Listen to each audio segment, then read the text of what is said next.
President Trump, if the stories are true, President Trump is the only president that really going over there to deal with these people and get this settled, at least if not Mhm. forever, at least for a time. Um, would you call that a war, or would you call it taking care of business to protect the American people? Well, what is the difference? If this is not war, then what is war? And so I want us to think. Let's think about Iran for just a moment. Back in the time when Jimmy Carter came into the presidency, Iran was our friend. They had the Shah of Iran, Mohammed Pahlavi, I think his name was, and he was our friend. We had a lot of exchange students. He wanted to westernize, he wanted to modernize Iran.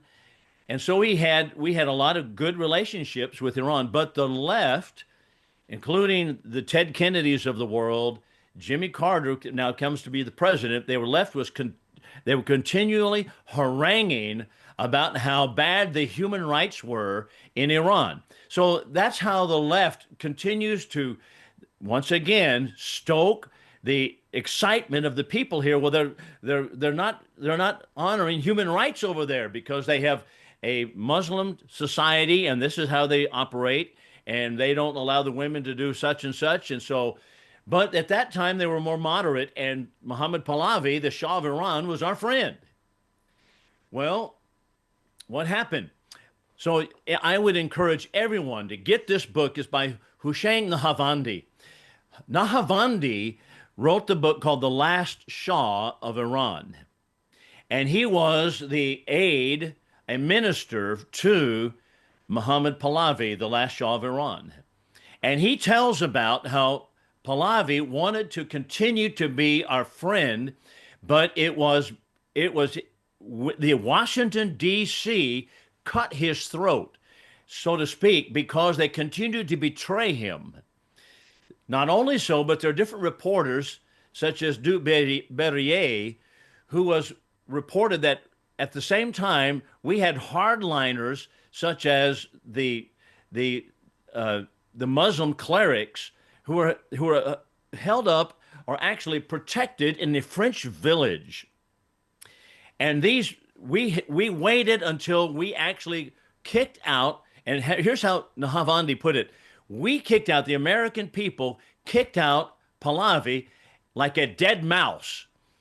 And Jimmy Carter promised when we helped create problems over there in Iran, and they had all these people now protesting against him, and so then we helped get him out. We promised that he could come to America. Then Jimmy Carter said, "No, you can't come to America." He went down to Mexico City. Anyway, we helped install the Ayatollah Khomeini. We actually had CIA agents protecting the Ayatollah Khomeini, who was in a French chateau waiting for the time to go in to take over as a hardliner in Iran. So we helped create Iran as it is today.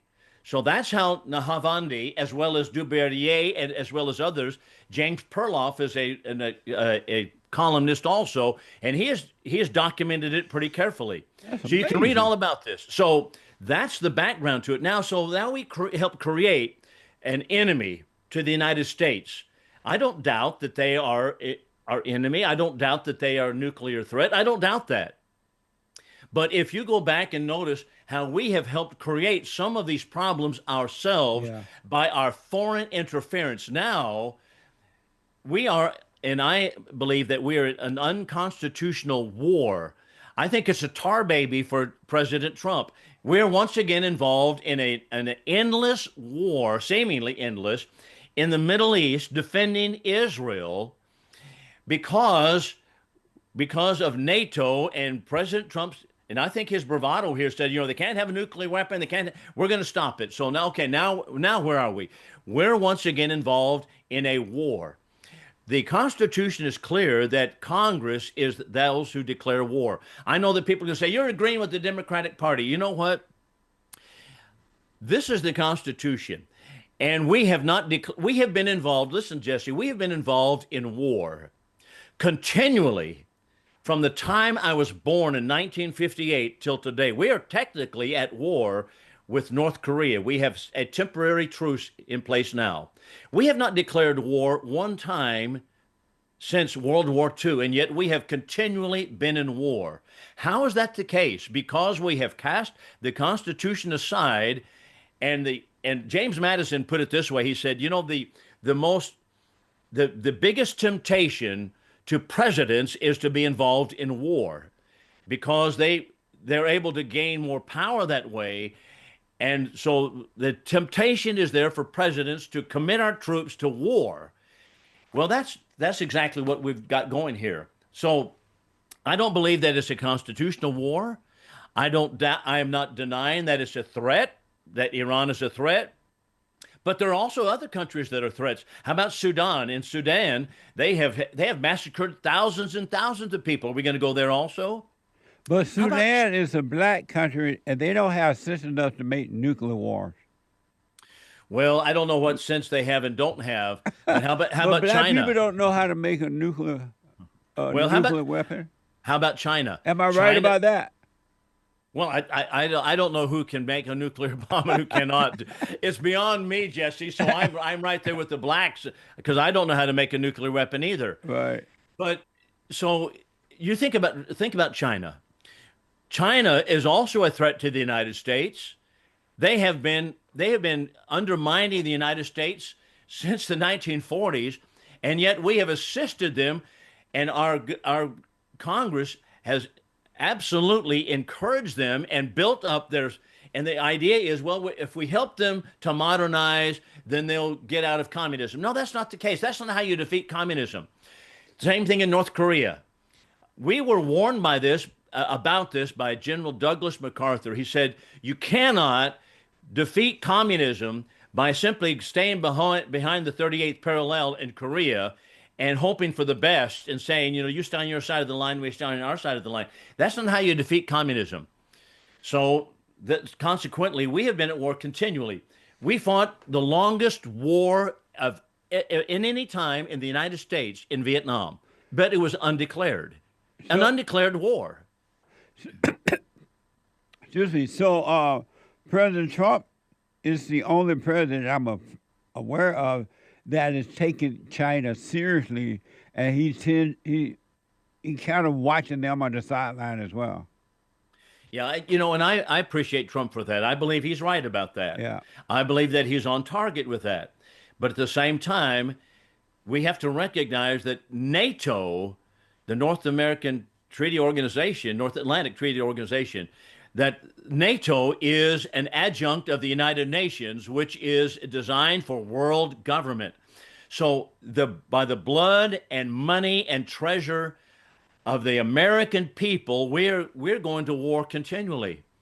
So in Vietnam, I mentioned, that's the longest war we have ever fought. It was an undeclared war. Yeah. So consequently, now the North Vietnamese, the NVA, mistreated our prisoners horribly. They tortured them continually, as everyone knows. And they probably would have done so anyway. But one reason they said, well, because it was an undeclared war, and they said our pilots were air pirates. And so the pilots were badly mistreated. All of our soldiers were mistreated because it was an undeclared war. Now, that was their excuse for it. They would have probably done so anyway, and I'm quick to add that. But the point is, we have been fighting wars continually, undeclared. What does the Constitution mean? When would we invoke the Constitution? Are we going to be involved in protracted wars continually without ever Congress weighing in on it? I don't think that we're doing right here. So if it's true that Iran has nuclear weapons and they could possibly use them on us and other countries, should the president be there trying to do something about that or not, if it's true? I don't think so. Does China have nuclear weapons? I know, but if we don't do something and they hate us because we're the big Satan, should we just wait until they attack us, or should we destroy their possibilities? Our founding fathers answered all those questions. And they said, why should we go around the world searching for monsters to destroy? There's always, Jesse, a monster over there to destroy. If Yeah. it's not Iran, it's in Vietnam. If it's not Vietnam, it's in Korea. If it's not Korea, it's in China. If it's not in China, it's in the African continent. If it's not there, it's another country. It's in Russia. It's the Soviet Union. It's in Ukraine. There's always a monster to destroy. So why should we commit ourselves to destroying all foreign monsters? And why should we pick out just one monster to destroy? Why don't we go to China and take them on? But they have nuclear weapons also, don't they? So you're saying that we should just wait and see what happens? That that's exactly what I believe we should Okay. do. All right. I don't believe that we should attack people on the rumor or the correct information that okay, they've had weapons and they might use them on us, so we're going to attack them. That makes sense. We That we, made total sense to me. who should we not attack? They Yeah. all hate us. Yeah. That's right.